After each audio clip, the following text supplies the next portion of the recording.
U.S. election, Trump outlines plan for first 100 days. Donald Trump, lagging behind Hillary Clinton in polls, has outlined what he would do in his first 100 days were he to become U.S. president. With 17 days until the election, much of the recent focus has been on controversies linked to his campaign. But in a speech in Gettysburg, Pennsylvania, he sought to highlight changes he would introduce. Among them were restrictions on lobbyists and a renegotiation on trade and climate change deals. Mrs. Clinton and running mate Tim Kaine are also appearing at events on Saturday in Pennsylvania, a key battleground state in the race for the White House. Mr. Trump's advisers indicated before his speech that the measures announced would serve as the focus for the remaining 2 weeks of his campaign.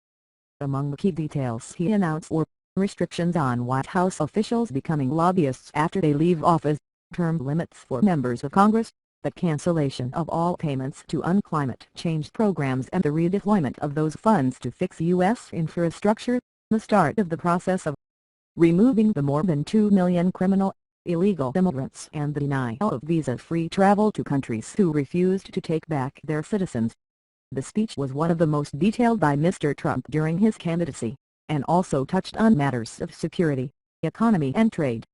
He said the country was facing a fork in the road over its future.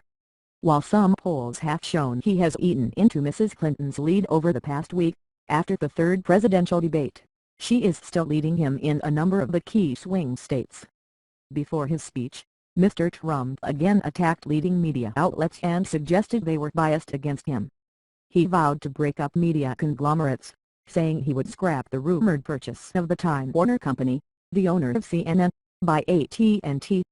However, those comments were made outside of his main speech, and it was not clear if they were being put forward as policy. Mr. Trump also said he would sue every woman who has accused him of sexual assault or inappropriate behavior as soon as his presidential campaign was over. 10 women have come forward to accuse him of inappropriate behavior, in the weeks after video emerged of him boasting of groping women and kissing them. Every woman lied when they came forward to hurt my campaign, he told the audience in Gettysburg. He said the media was fabricating stories to make him look as bad and dangerous as possible. What happens next? The two candidates will spend the remaining 17 days before the election crisscrossing the U.S. in their bid to persuade undecided voters. Expect to see lots of appearances in battleground states such as Ohio, North Carolina, Florida and Pennsylvania. Voters will go to the polls on Tuesday, November 8 to decide who becomes the 45th president of the U.S. The new president will be inaugurated on January 28, 2017.